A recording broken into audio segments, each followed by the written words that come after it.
بسم الله والصلاة والسلام على رسول الله. ازيكم حبايبي؟ عاملين ايه؟ يا رب دايما تكونوا في احسن حال ان شاء الله. النهاردة بقى هنعمل ايه مع بعض؟ هنعمل مع بعض ألذ واسهل واشيك نوع حلويات هتشوفيه ان شاء الله. بمناسبة راس السنة طبعا كل سنة وانتم طيبين. بس يا ريت لو عجبكم الفيديو ما تنسونيش في اللايك والشير والاشتراك في القناة وتفعيل زر الجرس عشان يوصلكوا كل جديد وحصري. يا سلام بقى على الشياكة والجمال. شايفين الكريمة سايحة ونايحة فيها كده، تحفة. يلا بقى نبتدي بسم الله. انا حطيت الطاسه كده على النار، لسه ما ولعتش البوتاجاز. حطيت كوبايه لبن وحطيت معلقه نشا وحطيت عليها معلقه سكر. قلبت الكلام ده كله على البارد مع بعض وبعدين نولع البوتاجاز ونسويها على النار بالمضرب بقى سريع سريع كده عشان ما تكتلش معايا لغايه ما توصل للقوام اللي انتوا شايفينه معايا ده. يعني ما تحط على كوباية اللبن كوباية معلقة نشا ومعلقة سكر، ما شاء الله بتطلع مظبوطة جدا جدا جدا. شايفين القوام؟ هو ده القوام المظبوط اللي احنا عايزينه معانا، ده الكريمة. نرجع نعمل صوص الشوكولاتة. وصوص الشوكولاتة ده من اسهل الصوصات اللي بتتعمل، ما شاء الله بتطلع بقى فيها لمعة كده وجميلة جدا جدا. عملت ايه؟ نص كوباية سكر ونص كوباية لبن ومعلقتين كاكاو خام، اللي هو الكاكاو الاسباني.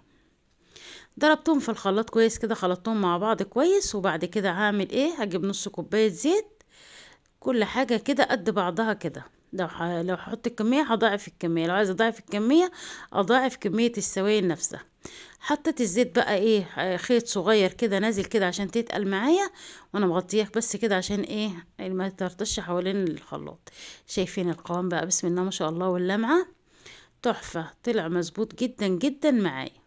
كل ما تحط الزيت بخيط رفيع كده بتتقل معاكي افضل. دي الكريمه حطيتها غطيتها كده بورق استريتش عشان وشها ما ينشفش معايا. وده صوص الشوكولاته ومعايا البسكوت. هعمل ايه في الاول خالص بقى؟ جبت الكريمه بتاعتي هحط عليها معلقتين كريم شانتيه، وهضربهم كويس جدا بالمضرب. انا ضربتهم بالمضرب اليدوي عشان طبعا ما يروحوش في الايه، في المضرب الكهرباء. ضربتهم كويس جدا كده، يعني حوالي 5 دقايق ضرب كده لغاية ما تنعم معايا وتوصل معايا القوام كده ايه، هش كده. ما حطيت لهاش لبن، ما حطيت لهاش حاجة، هي بس كده ضربتها في الايه، في الكريمة اللي انا عاملاها. طلعت هشة كده وجميلة ما شاء الله. شايفين المنظر معايا بقى؟ بسم الله ما شاء الله، هشة وجميلة تقولي كريم شانتيه. هنركنها بقى على جنب كده. والبسكوت بتاعي ضربته بقى في الكبة، نعمته خالص. اضربيه بقى زي ما انت عايزة تفركيه فركيه يعني. هعمل ايه؟ مش هعمله بزبدة بقى، مش هعمله بلبن، مش هعمله بحاجة. حط صوص الشوكولاتة اللي انا لسه عاملاه ده، وهحط عليه كده هدوه فيه كده، تحسي بقى ان انت بتاكلي شوكولاتة مش بتاكلي بسكوت ولا حاجة. هبتدي اخد شويه بشويه كده برضو عشان يبقى ايه القوام مظبوط معايا واللون بتاعه مظبوط معايا. وهاخد شويه بشويه، مش هحط صوص الشوكولاته كله عشان برضو ما هقدرش فيه، وبرضو يطلع البسكوت ايه مظبوط معايا. الكريمه بقى البسكوت بقى ما يبقى مش عايزاه مفرول كده رملي كده، لا انا عايزاه تبقى عجينه متماسكه كده. عشان كده بزود شويه بشويه. كل ما الاقيه رملي كده، لا ازود ايه شويه صوص شوكولاته واعجنه كويس جدا زي ما احنا شايفين مع بعض كده. اعجنه كويس كويس جدا جدا جدا وادمجه كله في بعضه كده لغاية ما اوصل للقوام اللي انتوا شايفينه معايا ده. شايفين عجينة شوكولاتة؟ شايفين ما شاء الله بتتشكل معايا بسهولة ازاي؟ بالشكل ده كده. هنبتدي نعمل ايه مع بعض؟ انا معايا الكوبايات دي بقى، عندك اي فورمة عندك ايه استخدميها. انا عندي الكوبايات دي بس هي طلعت كبيرة شوية. انت ممكن تستخدمي الكوبايات اصغر من كده، ممكن تستخدمي فورمة، ممكن تعملها دوائر كده كور كده وتحشيها عادي جدا. هبتدي بقى ايه اعملها في الكوباية، شكلها في الكوباية كده زي ما انتم شايفين معايا في الجناب بتاعت الكوباية. واسيب الكوباية ايه مجوفة من جوه كده. اعمل لها حرف بقى كده عشان ايه تشيل معايا الكريمه زي ما احنا شايفين مع بعض كده. اخليها مجوفه كده واكسيها كويس جدا، اغطي الكوبايه كويس جدا بعجينه الشوكولاته بالبسكوت اللي انا عملتها دي. طعمها بقى تحفه، تحسي انك بتاكلي شوكولاته كده عاديه من اللي انت شارياها. اشكلها بقى كويس جدا كده واساوي الحرف بتاعها كده عشان يشيل الغطا بتاعها. ونبتدي نشوف هنعمل ايه مع بعض. فكرة جديدة وحلوة وجميلة، تنفع في أي مناسبة عندك بقى. عندك عيد ميلاد، عندك عزومة، عندك مناسبة زي راس السنة كده ممكن تعمليها.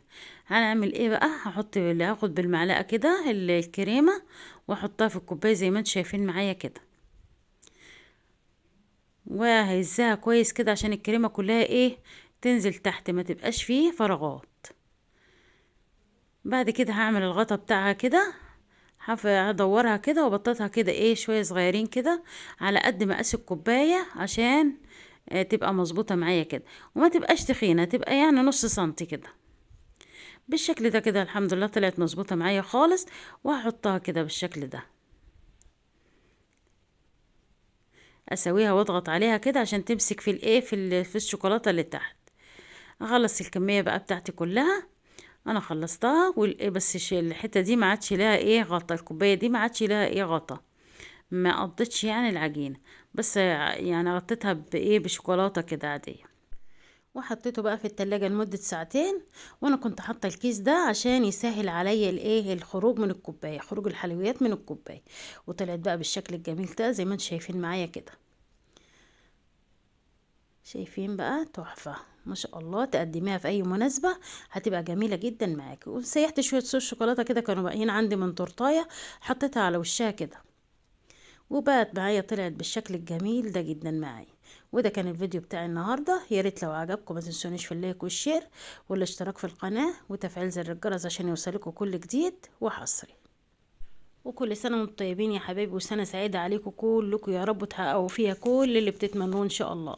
والسلام عليكم ورحمه الله وبركاته.